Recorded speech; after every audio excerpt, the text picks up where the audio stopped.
of Agriculture, Vadodara. I am also in charge of the dairy section there, dairy unit of 50 heads and a poultry unit. तो हमारा करना चाहता है या अभी किसी ने फार्म एस्टेब्लिश किया है तो उसको कुछ मैनेजमेंटल प्रैक्टिस जो है वो फॉलो करनी होती है थ्रू आउट दिस, मतलब जो भी उसके रूटीन डेली ऑपरेशन होते हैं या उसको फॉलो। जो हमारे कंटेंट्स हैं जो हम इस पीपीटी में पढ़ेंगे ना, इसमें आपको डेयरीज का मतलब ओवरऑल जिस्ट मिलेगा, क्योंकि अदरवाइज हमारा जो सपोज हाउसिंग है it deserves a separate lecture, ठीक है ना। इस पे आपने किसी और एक्सपर्ट ने लेक्चर दिया होगा, young stock management, health management, feeding या न्यूट्रिशन, तो इसमें ऑलमोस्ट कंप्लीट ट्रेनिंग प्रोग्राम लग सकता है कि फीडिंग और न्यूट्रिशन जो है इसमें क्या क्या हमको फॉलो करना पड़ता है। मिल्क मैनेजमेंट या फूड प्रोडक्शन मैनेजमेंट, या हमारे पास रिकॉर्ड कीपिंग है, मैनुअल मैनेजमेंट, लेबर मैनेजमेंट और की परफॉर्मेंस इंडिकेटर्स। जो भी आपका डेयरी फार्म होता है उसमें हमारे कुछ की परफॉर्मेंस इंडिकेटर्स होते हैं जो लास्ट में हमको मीट होनी चाहिए, क्योंकि आपने एसेस करना है कि आपका डेयरी फार्म प्रॉफिटेबल चल रहा है कि नहीं चल रहा है। You have to go through those की परफॉर्मेंस इंडिकेटर्स। वो की परफॉर्मेंस इंडिकेटर्स जो है they will be helpful to you in assessing whether you are running a profitable dairy farm or not, ठीक है। फर्स्ट हम कुछ डेयरी सेक्टर के फैक्ट्स देखते हैं। जो भी आपका मतलब डेयरिंग के साथ डील करता है, you know all those factors के मिल्क जो है लोकल कमोडिटी भी है, ग्लोबल कमोडिटी भी है, सबसे ज़्यादा प्रोड्यूस होने वाला है एग्रीकल्चर कमोडिटी में से, या डेयरी सेक्टर जो है इसकी ग्रोथ रेट फास्ट है, ठीक है ना। जैसे आप पढ़ते हो ना कहीं पर जीडीपी इस साल इस ग्रोथ रेट के हिसाब से 6 ग्रोथ रेट रहा, 5 ग्रोथ रेट रहा, इसी तरह 4-5 करीब पे इसके ग्रोथ रेट है। Agriculture sector in general around 2.5 उसकी ग्रोथ रेट है। या हिट्रोजेनस मतलब डिफरेंट सोर्सेज से आता है, कुछ काउस से आता है, कुछ बफेलो से आता है मिल्क। डेयरी एनिमल जो है अभी भी रूरल सेक्टर में ना पॉपुलर एसेट है, लाइवलीहुड को सपोर्ट करता है, न्यूट्रिशन या हेल्थ उसके लिए ज़रूरी है। Women empowerment, most of the it is good to see that most जो कैंडिडेट्स हैं आप यहाँ पर वो भी वुमेन हैं, लेडीज़ हैं। जॉब क्रिएशन में हेल्प करता है, या पब्लिक हेल्थ के लिए एस्पेक्ट है, क्योंकि कुछ बीमारियाँ ना जब भी आप किसी डेयरी सेक्टर में जाओगे ना अपनी हेल्थ को फर्स्ट प्रायोरिटी देनी है, तो उसके लिए आपको ज़रूरी है कि आपको पता होना चाहिए कोई बीमारियाँ जो है वो जूनोटिक इन नेचर होती है। जूनोटिक का मतलब होता है वो एनिमल से ह्यूमंस में ट्रांसमिट होती है, तो उनको कैसे हैंडल करना उन केसेस को। अगर कोई बीमार जहाँ सपोज कोई किसी को ब्रूसेला इन्फेक्शन है, तो वो ब्रूसेला इन्फेक्शन अगर बियर हैंडेड कोई उसको केस को हैंडल करेगा या फीटस को ये निकालेगा, या उसके जो मेम्ब्रेन्स होते हैं, प्लेसेंटा वगैरह होता है, तो देन देयर आर चांसेस कि ह्यूमन को भी ब्रूसेला हो जाएगा। तो उसमें फिर मतलब बहुत सारा कोर्स देना पड़ता है और मोस्टली डायग्नोसिस का फेल रहता है, क्योंकि डॉक्टर जो है ना ये लास्ट एक क्लिक होता है कि ये बीमारी इनको हो सकती है। तो नेचुरल रिसोर्सेज उन पे डिपेंड करता है। तो नेचुरल रिसोर्सेज जब तक हमारे ठीक होंगे तब तक हमारा मतलब डेयरी सेक्टर जो है प्रॉफिटेबल रहता है। नेचुरल रिसोर्सेज मतलब मोस्ट ऑफ द टाइम जो आपका अपना प्रोडक्ट होना चाहिए, दैट शुड बी मतलब उतना प्रॉफिटेबल रहता है जितना आपका ओन ग्रोन प्रोडक्ट होगा। देन तो इसमें हम आगे देखते हैं कि जब भी आप किसी बिजनेस में जाना चाहे, चाहे आप डेयरी में जाना चाहे, चाहे मशरूम में जाना चाहे, चाहे बी कीपिंग में, चाहे कोई और एंटरप्राइज खड़ा करना चाहे, कहीं पर भी आप जाना चाहेंगे तो एक एनालिसिस जरूर करनी चाहिए। उसको बोलते हैं स्वॉट एनालिसिस। क्या बोलते हैं? तो ये स्वॉट एनालिसिस मस्ट है किसी भी सेक्टर में जाने के लिए। अगर आप देखोगे कि बहुत सारे डेयरी फार्मर्स जो है वो फेल हो रहे हैं, किस वजह से? किसी ने डेयरी फार्म उस जगह एस्टैब्लिश किया जहाँ पर कोई मार्केट की उसकी फैसिलिटी नहीं है, मिल्क का उसका फिर मतलब कैरी चार्जेस ज़्यादा लगते हैं, उसको ट्रांसपोर्ट चार्जेस ज़्यादा लगते हैं। या अगर आप देखोगे कि कोई किसी ऐसी जगह डेयरी फार्म एस्टैब्लिश करता है जहाँ पर उसको फिर मतलब अपना कोई लैंड नहीं है, कोई फूड प्रोडक्शन अपना नहीं है, उस वजह से भी फेल हो सकता है। तो स्वॉट एनालिसिस होता है, कोई भी स्ट्रेंथ देखनी है, वीकनेस देखनी है, इसमें आपने अपॉर्चुनिटीज देखनी होती है और थ्रेट्स देखनी होती है। जो स्मॉल हर्ड डेयरी फार्म होते हैं उनमें कुछ अपनी स्ट्रेंथ्स होती है, कुछ अपनी वीकनेस होती है, जैसे लो प्रोडक्शन कॉस्ट्स। तो प्रोडक्शन कॉस्ट्स कम ही रहते हैं क्योंकि आपका ओवरऑल खर्चा जो है इस पर कम रहता है। हाई फार्म इनकम मार्जिन्स, क्योंकि जितना अगर हमारा डेयरी फार्म छोटा है तो we can better manage that, तो हमारा मैनेजमेंट बेटर होता है, तो पर काउ जो रिटर्न होगा दैट विल बी मोर, तो मार्जिन जो है उससे बढ़ जाता है। ये भी एक स्ट्रेंथ है स्मॉल हर्ड डेयरी फार्म की। और एक होता है लो लिक्विडिटी रिस्क और कैश फ्लो डेफिसिट, क्योंकि कोई ज़्यादा खर्चा नहीं है तो उसमें उसको कैश का कोई मसला नहीं पड़ता है, तो कैश का फ्लो उसको उतना होता है जितना उसके फॉर्म से आता है। या राइजिंग फीड कॉस्ट, क्योंकि हर्ड स्मॉल है तो वो होम ग्रोन फीड्स या फोडर्स ज़्यादा यूटिलाइज कर सकता है, तो उसका ज़्यादा इम्पैक्ट उसको नहीं पड़ता है। लेकिन वीकनेस क्या है, most of the dairy farmers जो होता है वो नॉलेजेबल या उनको वो स्किल नहीं होता है कि कैसे हर्ड को मैनेज करना है या कैसे फार्म को मैनेज करना है, कौन सी चीज़ें एसेंशियल्स है फार्म को रन करने के लिए, वो नॉलेज या टेक्निकल नो हाउ जो है उनके पास नहीं होता है। ये एक वीकनेस है। Poor access to support services, क्योंकि जब हर्ड छोटा होगा तो उसके पास हो सकता है कि ज़्यादा सपोर्ट सर्विसेज जो है, मतलब डॉक्टर की या कोई दूसरी चीज़ की वेटनरी स्टॉक की, वो ज़्यादा ना मिले, ठीक है ना, उसको ज़्यादा ही फिर खुद ही करना पड़ता है assess. Then there is low capital reserves and access to credit, पैसा उसके पास हमेशा थोड़ा कम नहीं होता है, ठीक है ना, तो हो सकता है अगर वो बैंक से बड़ा लोन भी लेना चाहे तो इस पर उसको इतना ज़्यादा लोन ना मिले। लो प्रोडक्टिविटी या लो लेबर प्रोडक्टिविटी, मतलब लेबर जो है ना, अगर आप देखोगे कि 10 एनिमल्स को भी सपोज 2 लेबर लगेंगे, 20 एनिमल्स को भी वही 2 लेबर लगेंगे, ठीक है ना, तो जितना हर्ड छोटा होता है लेबर बराबर लगता है, लेकिन उनकी प्रोडक्टिविटी जो होती है लेबर की वो कम हो जाती है। पुअर मिल्क क्वालिटी, क्योंकि वो फिर ऐसे वहाँ पर फ्रीजिंग फैसिलिटीज़ या कोई प्रोसेसिंग फैसिलिटीज़ या कोई रेफ्रिजरेशन वगैरह उतना उसके पास नहीं होता है, तो मिल्क क्वालिटी उससे या हाइजीन पे वो उतना जोर नहीं देता है छोटे घर में, क्योंकि दैट डिमांड्स सम इन्वेस्टमेंट आपको क्लीन मिल्क प्रोडक्शन के लिए। अपॉर्चुनिटीज़ क्या होती है, कंज्यूमर जो है उसकी डिमांड डेयरी प्रोडक्ट्स के लिए बढ़ती रहती है, ये उसका एक फ़ायदा है आगे आने वाले टाइम में। Livelihood of increase milk prices continuously enhance होते हैं।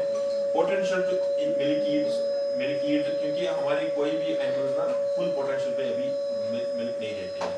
अगर आप यहाँ का एवरेज देखोगे ना, करीब 5 या 7 लीटर के करीब है ऑलमोस्ट सभी एनिमल्स का एवरेज। अगर आप सपोज ये आप न्यूजीलैंड में देखोगे करीब 15 लीटर है, ठीक है ना, ब्रिटेन में 25 लीटर है पर डे, यूएसए में 35 लीटर्स है, और इसराइल में करीब 45 to 50 लीटर्स है पर डे वहाँ की प्रोडक्टिविटी पर काउ। तो ये यहाँ पर इसका मतलब है कि स्कोप है, जहाँ पर अभी गैप ज़्यादा है तो स्कोप है इसमें। एम्प्लॉयमेंट जनरेशन वो इसमें हमारे पास अपॉर्चुनिटी है। थ्रेट्स क्या होता है कि कॉम्पिटिटिव बिजनेस, कोई मतलब आसपास और एक बहुत सारे डेयरी फार्म जैसे पहले होता था, किसी ने एक ने एसटीडी खोला तो उससे भी एसटीडी वगैरह खोलने लगे, तो वो कॉम्पिटिटिव बिजनेस वो मसला रहता है इसमें। Poor access to support services या under investment in dairy chain infrastructure, जो भी मिल्क प्रोडक्ट्स या मिल्क प्रोसेसिंग या वैल्यू एडिशन होता है उसमें कोई ज़्यादा प्रोसेसिंग नहीं हो रही है, कोई ये नहीं हो रहा है, तो वो एक इसमें थ्रेट है।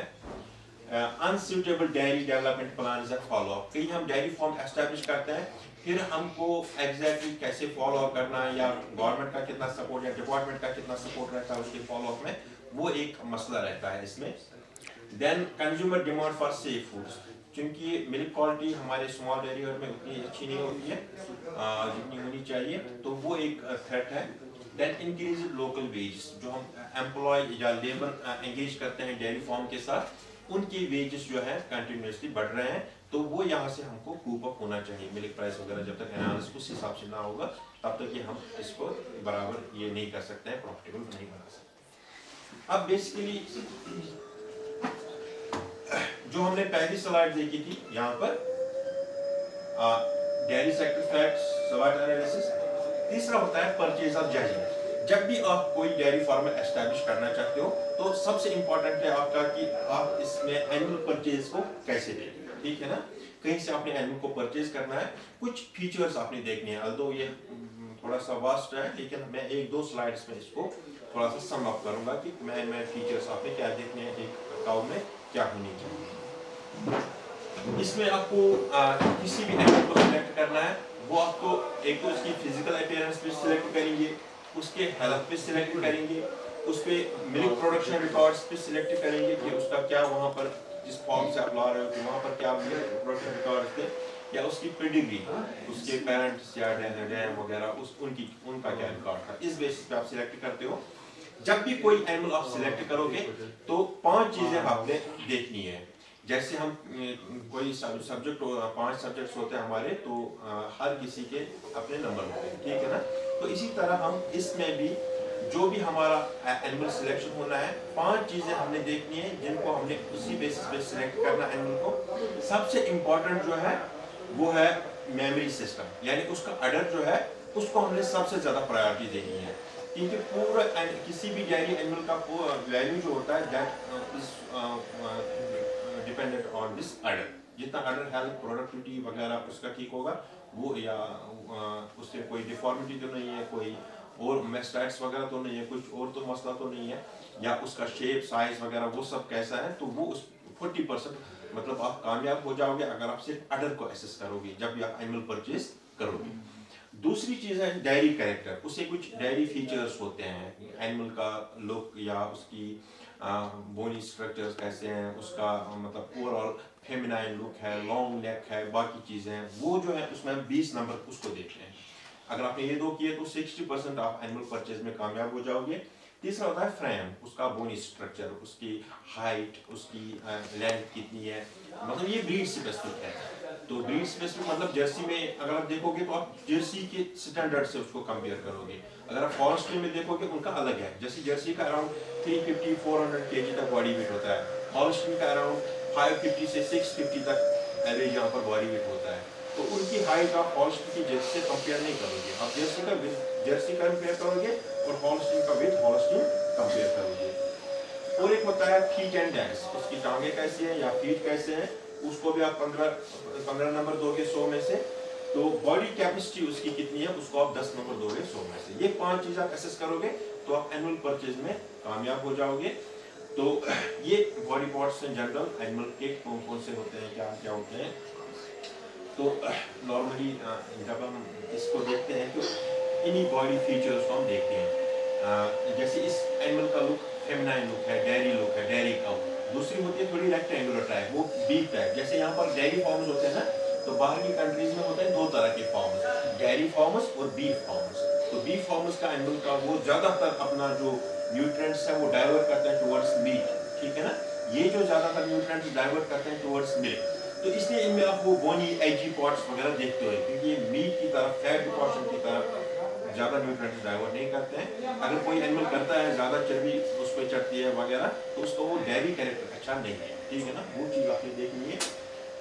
तो अडर देखना है, ये हाइंड लिम्स होगी, फोर लिम्स होगी, नेक देखनी पड़ती है, इसका जॉ, बोन, नोस्ट्रल्स वगैरह या बोन्स, इसका ओवरऑल बॉडी कैपेसिटी कितनी है, बैरल कैसा है, ये सब चीजें आपने एसेस करनी पड़ती है जब भी आप किसी डेयरी एनिमल को देखोगे।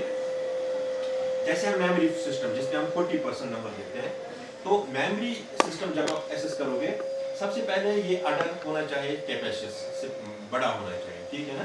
तो दूसरा अगर आप देखोगे कि जब फुल अडर होता है तो हाइंड लिम्स से पीछे भी हमको अडर दिखना चाहिए, ये अच्छा डेयरी कैरेक्टर है। तीसरा, इसमें ये जो मिल्क वेन्स होती है, आप देखोगे कि यहाँ पर दीज वेन्स, जितनी ये वेल डेवलप्ड होंगी ये मिल्क वेन्स, उतना उसका dairy feature, milk production capacity ज्यादा होती है। या जो मैन वेन होती है, मिल्क वेन जिसको हम कहते हैं, यहाँ से बड़ी है, तो वो अगर बड़ी होगी तो वो भी अच्छा कैरेक्टर है उसमें। देन दिस अडर जो है ये मतलब होना चाहिए कि बैक टाइप नहीं होना चाहिए, ऐसे ये थोड़ा लगना चाहिए कि बॉडी से निकला है, जैसे यहाँ पर, ठीक है ना। We have to see this. Then we have to see that जो इसका हाइंड अटैचमेंट है, ये यहाँ पर ब्रॉड होना चाहिए, जैसे ये वाला, और ऊपर होना चाहिए, क्योंकि जितना ये ब्रॉड होगा और ऊपर होगा उसकी कैपेसिटी उसी हिसाब से ज्यादा होती है। Then these cheeks they should be almost square places. जब हम पीछे से देखेंगे इसको, ये अडर उतना भी बड़ा नहीं होना चाहिए कि ये हैंग हो जाए. इसको बोलते हैं हॉग जॉइंट. क्या बोलते हैं? ये हॉग जॉइंट रिलेटेड है, तो वो इन्फेक्शन वगैरह ज्यादा चांस होते हैं, क्योंकि इसका जो मीडियम सस्पेंसरी लिगामेंट ये होता है ना, एक जो यहाँ पर एक ग्रूव होता है, ये कितना ऊपर तक है वो डिपेंड करता है कि इसका अटैचमेंट बॉडी के साथ कितना स्ट्रांग है. अगर स्ट्रांग होगा तो ये बिल्कुल हैंग ज्यादा नहीं होगा. हॉग जॉइंट से ऊपर होना चाहिए, but still you should be capacious. तो ये चीजें आपने देखनी है इसमें. दूसरा आपने देखना है कि it should B deep in ribs. जो ये वाले होते हैं, ये वाला यहाँ पर हम कंसिडर नहीं करेंगे, ये होना चाहिए डीप इन रिब्स. इसकी जो हाइट वगैरह होनी चाहिए ये होनी चाहिए ज्यादा. और इसका जो स्प्रिंग होता है, स्प्रिंग ऑफ रिब्स, ये गोलाई ये ज्यादा होनी चाहिए, क्योंकि इससे उसकी उसका जो स्टॉमक कैपेसिटी वगैरह जो होगी वो ज्यादा होगी, तो उसमें ज्यादातर ये फिर फीड इनटेक ज्यादा होगा. जितना फीड इनटेक ज्यादा होगा उतना उसका फिर ये मिल्क कैपेसिटी ज्यादा होगी. Then we have to see that ये जो उसका जो हम ऊपर देखते हैं हड्डियों का ढांचा, ये बैंड नहीं होना चाहिए. ठीक है ना? It should be almost straight. Then this feminine look, ये थोड़ा सा बोनी एज वगैरह ये सब हमको देखने चाहिए. या यहाँ पर इस कर्व में आपको सभी ये फीचर्स दिखते हैं जो मैं अभी आपसे कह रहा हूँ. तो फिर हमको देखना पड़ता है कि पिन बोन. ठीक है, ये जो होती है हुक बोन हम इसको कहते हैं पिन बोन. ये हमको होना चाहिए इस तरह का. ना हुक बोन ज्यादा स्लोप स्टीप होना चाहिए, ना ये उल्टा होना चाहिए. हुक बोन से पिन बोन से हुक बोन की तरफ ये नहीं होना चाहिए. ये जो हमको स्लोप होना चाहिए दिस शुड बी स्लाइड. और ये जो पीछे आप देखते हो रंप रीजन, ये रंप रीजन जितना वाइड होगा उतना ही उसमें बेटर है. इसमें डिस्ट्रोकिया वगैरह जो बच्चा फंस जाता है वगैरह बच्चेदानी में, उसके चांसेस भी कम हो जाते हैं. लेग्स आप देखोगे दैट शुड बी स्ट्रेट. ठीक है ना? तो ये बैंड नहीं होना चाहिए, क्योंकि एनिमल जितना फिर वेट बियर वो नहीं कर पाता है. फुट जो देखोगे आप, ये होना चाहिए मतलब एक्सट्रीमली स्टीप फुट एंगल. ये फुट एंगल जो होना चाहिए स्टीप होना चाहिए. आप यहाँ पर 3 देखोगे, यहाँ पर बिल्कुल कम है, स्टीप एंगल नहीं उतना नहीं है. यहाँ पर थोड़ा सा ठीक है, लेकिन यहाँ पर स्टीप एंगल है. जितना ये एंगल स्टीप होगा, आप देखते हो कि अगर कोई चीज हमको सपोर्ट किसी चीज को करना है, जितना हम स्टीप ये स्ट्रेट रखते हैं किसी चीज को नीचे से, उसको वो सपोर्ट ज्यादा करता है. अगर हम इस तरीके को कोई सपोर्ट रखेंगे वो वेट बेयर नहीं कर पाता. तो इसलिए ये स्टीप एंगल हमारे एंगल को होना चाहिए. ये लेग्स में हमको देखना है. Then we have those general farm management practices. कुछ फॉर्म मैनेजमेंट प्रैक्टिसेस है, जैसे हाउसिंग के रिलेटेड है, यंग स्टॉक मैनेजमेंट है, ब्रीडिंग या फर्टिलिटी मैनेजमेंट है, फीड या न्यूट्रिशन मैनेजमेंट है, प्रोडक्शन मैनेजमेंट है, हाइजीनिक मिल्क प्रोडक्शन है, और हेल्थ मैनेजमेंट है. ये सब हमने एक किसी भी डेयरी फार्म, ये ओवरऑल आपको जिस्ट देगा ये प्रेजेंटेशन. मैं किसी भी टॉपिक में ज़्यादा डीप नहीं जाऊँगा, but I will try to introduce you everything which you will encounter if you are running a dairy farm or if you are going to run a dairy farm. ठीक है? चलो, हमको यहाँ ज़्यादा हाउसिंग का मसला नहीं है, क्योंकि जो भी हम डेयरी फार्म बनाते हैं वो हम बनाते हैं ऑन द कन्वेंशनल बेसिस. उसमें कोई शेड वगैरह प्रॉपर होना चाहिए, क्योंकि यहाँ पर विंटर्स सीवियर होते हैं, वो ऑलमोस्ट फॉलो है. लेकिन फिर अंदर जो स्पेस रिक्वायरमेंट वगैरह होती है वो हमने मीट आउट करनी है. ठीक है ना? जितनी भी हमारी रिकमेंडेड स्पेस रिक्वायरमेंट है, जैसे यंग स्टॉक के लिए अलग है, अडल्ट काउस के लिए अलग है 3.5 स्क्वायर मीटर. ठीक है ना? या अराउंड 60 स्क्वायर फीट पर. अगर 5 फीट वेट रखेंगे, 12 फीट लेंथ रखेंगे, देन 60 स्क्वायर फीट अराउंड. तो फिर हमारे पास कितने नंबर ऑफ एनिमल्स है? अगर हमारे पास less than 15 number of animals है, less than 16 number of animals है, we can go for single row system. If we have more number of animals, we can go for double row system. जो आपने housing में यहाँ पर अभी visit में देखा है कि डबल रो सिस्टम कैसा होता है, वो चीज़ ध्यान रखनी है उसमें. दूसरा होता है कॉफ मैनेजमेंट. आपका फॉर्म स्टार्ट होता है बेसिकली कॉफ से. ठीक है ना? तो जो भी आपका जो फ्यूचर रिप्लेसमेंट होता है, जो भी आपकी एडल्ट काउज होती है उनको रिप्लेस करना है, वो कॉफ से स्टार्ट होता है. जितनी कॉफ मैनेजमेंट प्रॉपर होगी उतना ही आपका फ्यूचर लाइफस्टाइल जो होगा उतना हेल्दी होगा, उतना प्रोडक्टिव होगा। पुअर मैनेजमेंट, तो then we have this poor adult girls.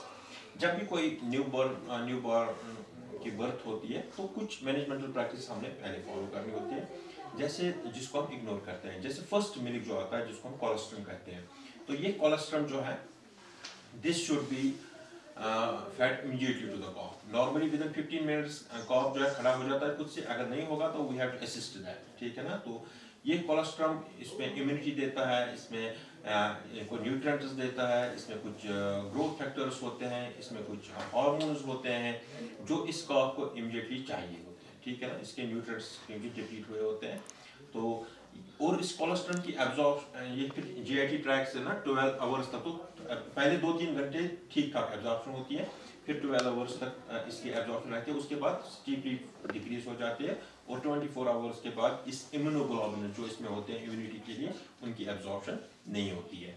तो वो हमने देना है पहले ही, मतलब फर्स्ट 2 आवर्स हमने 2 लीटर ऑलमोस्ट उसको कोलेस्ट्रॉल देना चाहिए। तो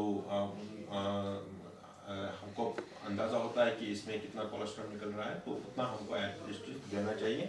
then we have to go for 2-3 times cholesterol feeding. तो 12 आवर्स तक हमको अराउंड फिर से 2 लीटर्स देने हैं फर्स्ट 12 आवर्स, क्योंकि उसके बाद कोलेस्ट्रॉल में जो क्वांटिटी होती है वो एब्जॉर्ब इम्यूनोग्लोबुलिन होते हैं वो ठीक से एब्जॉर्ब नहीं होते हैं। इसी तरह अगर कोई नॉस्ट्रल्स वगैरह ब्लॉक है टू म्यूकस, उसको रिमूव करना है।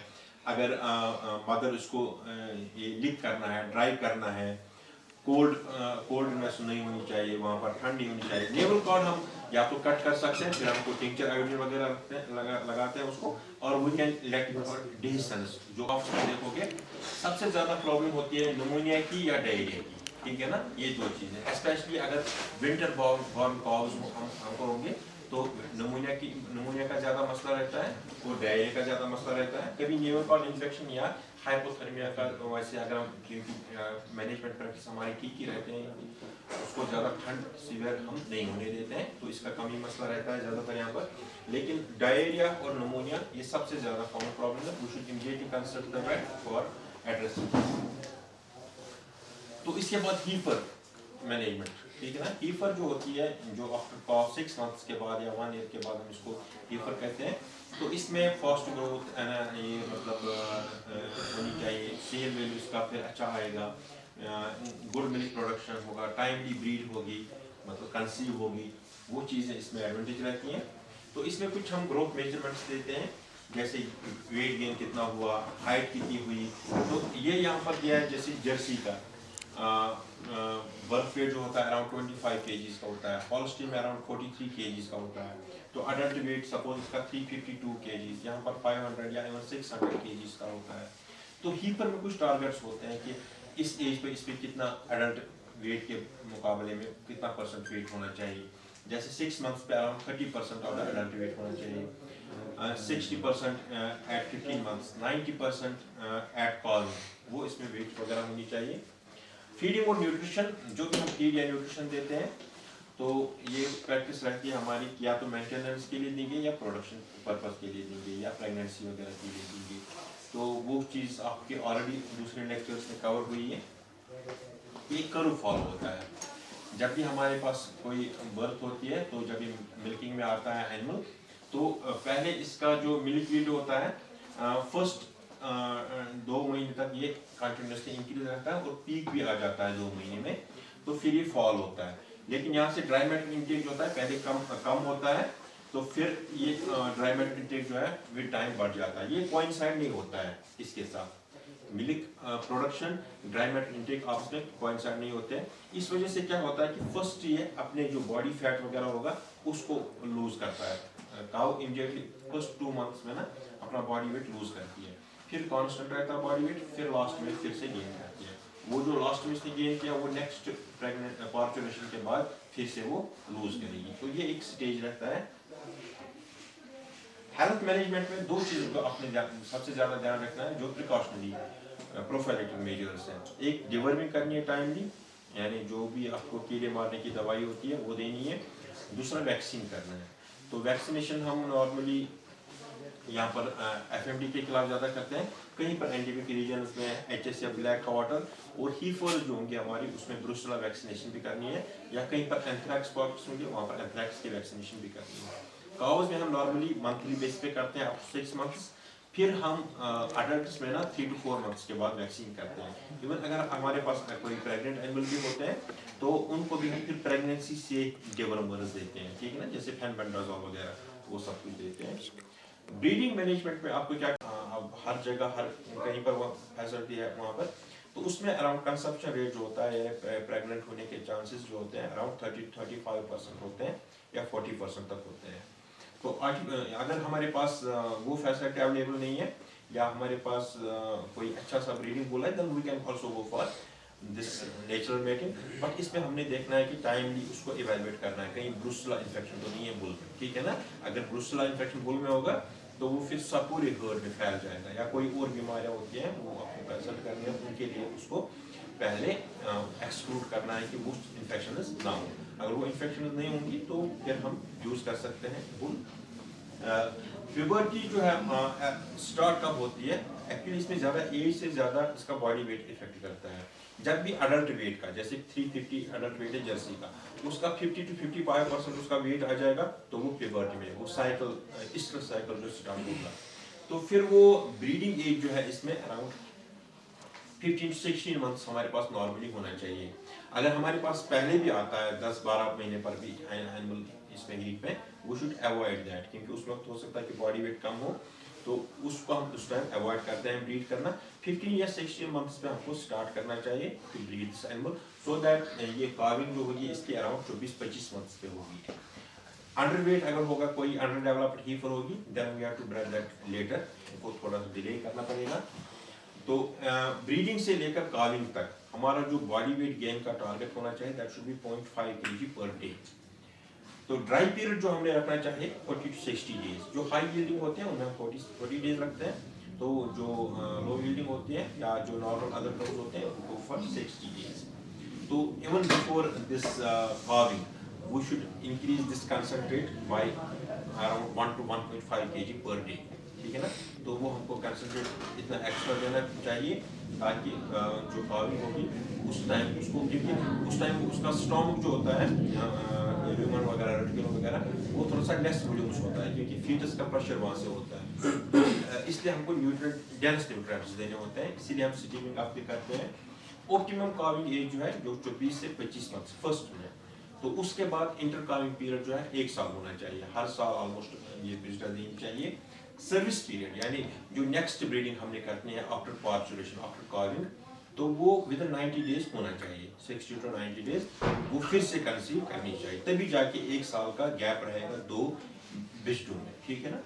तो इंटर कार्विंग पीरियड हमारा तभी 1 साल का मेंटेन रहता है, क्योंकि आपका एक मसला भी रहता है, अगर सपोज आपका ये चेंज होता है ना, नॉर्मली आई पर्सनली प्रेफर सिपलिंग आता है, उसमें न्यूट्रिएंट्स आपको यहाँ से फिर लेस कॉस्टली न्यूट्रिएंट्स देने पड़ते हैं, क्योंकि पाउडर हमारे पास सफिशिएंट क्वांटिटी में अवेलेबल है, दैट इज गुड। अगर ये आप इंटर कार्विंग पीरियड फिर चेंज होता रहता है, then we may suffer from this, मतलब फिर सीवियर विंटर्स में अगर सपोज जनवरी में दिसंबर में जो कार्विंग होती है, तो फिर वो मिल्क प्रोडक्शन उतना नहीं रहता जितना रहना चाहिए।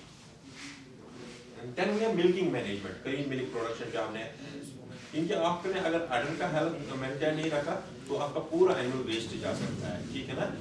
टिप्स आते हैं उसमें, क्लीननेस रहता है, उसमें मॉबिंग करनी है, उसमें हमको वार्म वाटर या कोई एंटीसेप्टिक सॉल्यूशन से वॉश करना होता है। हम 2 टाइम्स मिल्किंग कर सकते हैं, 3 टाइम्स मिल्किंग कर सकते हैं। तो 2 टाइम्स मिल्किंग हम लो यील्डर्स में करेंगे और 3 टाइम्स मिल्किंग हम हाई यील्डर्स में करेंगे। इससे देखा गया है कि 20 से 25% का मिल्क यील्ड जो है इंक्रीज होता है। तो या प्री मिल्किंग हमको स्टिमुलेशन देनी है, क्योंकि उसमें एक रिलीज होता है हार्मोन ऑक्सीटोसिन, जो फिर 5 से 7 मिनट तक उसका इफेक्ट रहता है, तो उस दौरान हम फिर वो पूरा मिल्क जो है ड्रेन आउट करनी चाहिए।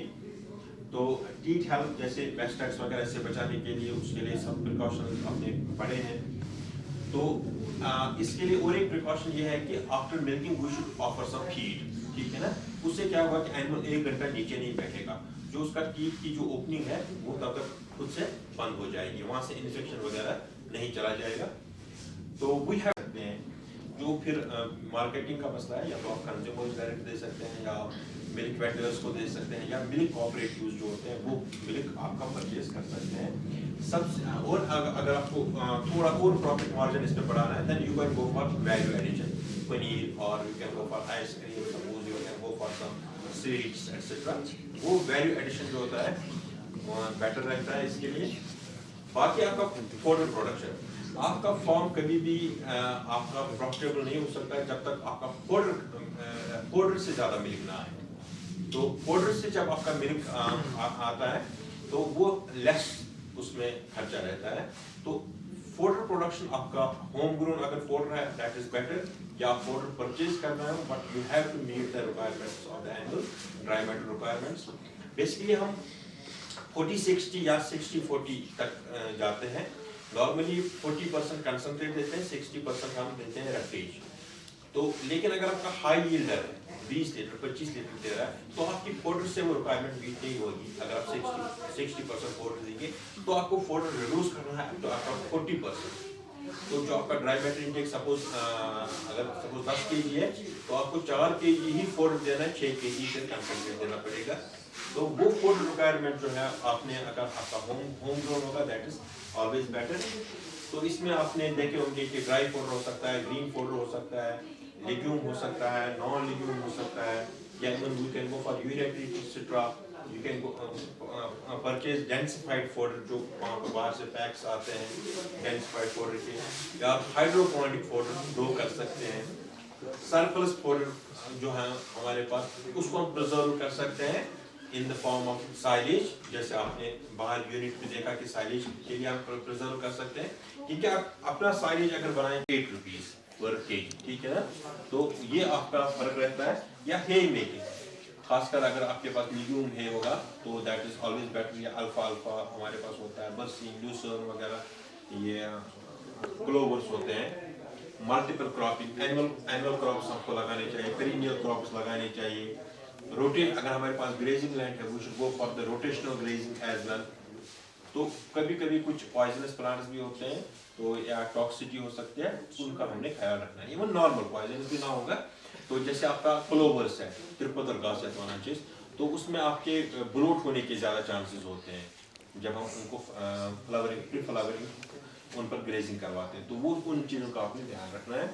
तो अगर मैनेजमेंट प्रैक्टिसेस में आपका जैसे रिकॉर्ड कीपिंग जो आपने अभी पूरा देखा कि एनिमल आइडेंटिफिकेशन रिकॉर्ड्स होते हैं, ब्रीडिंग रिकॉर्ड्स होते हैं, मिल्क प्रोडक्शन रिकॉर्ड्स होते हैं, यंग स्टॉक रिकॉर्ड्स होते हैं, फाइनेंशियल रिकॉर्ड्स होते हैं, या manure management, proper disposal manure का करना है, या इसका वैल्यू एडिशन करना है, वर्मी कंपोस्टिंग वगैरह, वो सब हमने बनाना है। या लेबर मैनेजमेंट, जो भी आपका लेबर होगा, जेंटल अप्रोच, बस लेकिन ऑनेस्टली वो काम वगैरह करने चाहिए, you should keep that labour only. तो लास्ट में हमारे पास है इसमें की परफॉर्मेंस इंडिकेटर्स। की परफॉर्मेंस इंडिकेटर्स होते हैं आपका फॉर्म में कुछ चीज़ों को आपने मीट करना है। अगर आपकी वो चीज़ें मीट नहीं हो रही है तो then you are not running the farm efficiently. अगर आप की परफॉर्मेंस इंडिकेटर्स को मीट नहीं करते हैं तो इसका मतलब है कि आपका फॉर्म एफिशिएंटली नहीं हो रहा है। तो फर्स्ट ऑफ ऑल, अगर कोई आपका ग्रेजिंग लैंड वगैरह है, स्टॉक है, तो फॉर्डर प्रोडक्शन कितना होना चाहिए। नॉर्मली हम कहते हैं कि 8 to 12 काउस के लिए हमको 1 हेक्टेयर लगता है फॉर फॉरेज प्रोडक्शन, यानी 20 कनाल लगते हैं, ऑलमोस्ट 2 कनाल्स पर काउ। उस हिसाब से हमको फॉर्डर का ये जो मीट है रिक्वायरमेंट, उतना हमको रिक्वायरमेंट होती है। तो इस बेस पे आप ये भी डिसाइड कर सकते हैं कि how many number of animals you should keep, 5 animals, 6 animals, 10 animals, 15 animals. तो अगर आपका मतलब ज़्यादा प्रॉफिटेबल आपका अपना फॉर्म को बनाना है, अगर आपके पास सपोज 15 एनिमल है, 20 एनिमल है, तो यहाँ से आपकी फॉर्डर रिक्वायरमेंट उनकी मीट नहीं हो रही है, then you should lessen the number of animals, और दूसरे जो एनिमल्स हैं उनकी न्यूट्रिशनल रिक्वायरमेंट को ठीक से मीट करना चाहिए। उससे आपका जो 20 एनिमल से प्रोडक्शन आना था वो आपके 10 एनिमल से ही आएगा, ठीक है ना। नंबर उसमें ज़्यादा मैटर नहीं करता है, आपकी प्रोडक्टिविटी जो है पर काउ की वो कितनी है वो ज़्यादा मैटर करता है। On for product for forage production, ये दूसरा पैरामीटर है, जितना भी ज़्यादा ऑन फॉर प्रोडक्शन होगा द मोर द बेटर। तीसरा होता है फॉरेज क्वालिटी। फोरेज क्वालिटी जो होती है वो इम्पोर्टेंट है, ठीक है ना। कोई ज़्यादा स्ट्रा हे वगैरह वो या कुछ और फोरेज प्रोड्यूस करेंगे जिनका न्यूट्रिशनल वैल्यू कम होगा, तो that will not be the right option. तो इसके लिए हमको ऑलमोस्ट जो हम फोरेज प्रोड्यूस करते हैं वो 12 से 14% उसमें प्रोटीन होना चाहिए, और एनर्जी इसमें हमको आपको around 9.5 to 10 mega joules per KG होनी चाहिए, तब जाके आपका ये क्वालिटी फोरेज प्रोडक्शन है। चौथा होता है इसमें कंसंट्रेट क्वालिटी। कंसंट्रेट में 11 से 12 मेगा जूल्स पर केजी, जो आप कैलकुलेट कर सकते हैं on the base of this composition जो इसकी है, उस बेस पे भी आप कैलकुलेट कर सकते हैं। और 16 to 18% एटलीस्ट इसमें प्रोटीन होना चाहिए। और एक पैरामीटर है आपका टोटल फीड कॉस्ट, ये होना चाहिए below 60% of the total milk production. जितना आपका मिल्क का से पैसा आता है तो उतना आपको मतलब उसका 60% से उसका 60% या उससे कम जो है फूड पर खर्चा होना चाहिए, ठीक है ना। तो 40% आपकी इसमें मिल्क से सेविंग होनी चाहिए।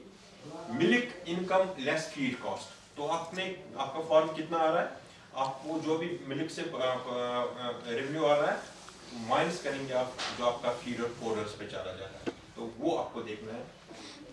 परसेंट प्रोडक्टिव काउस, जो आपकी एनिमल्स हैं कितने परसेंट इसमें प्रोडक्ट है। अगर सपोज आपके पास 10 काउस है तो उसमें से 6 से 7.5 काउस जो है 60 to 74% काउस जो है मिल्किंग में होनी चाहिए 10 में से।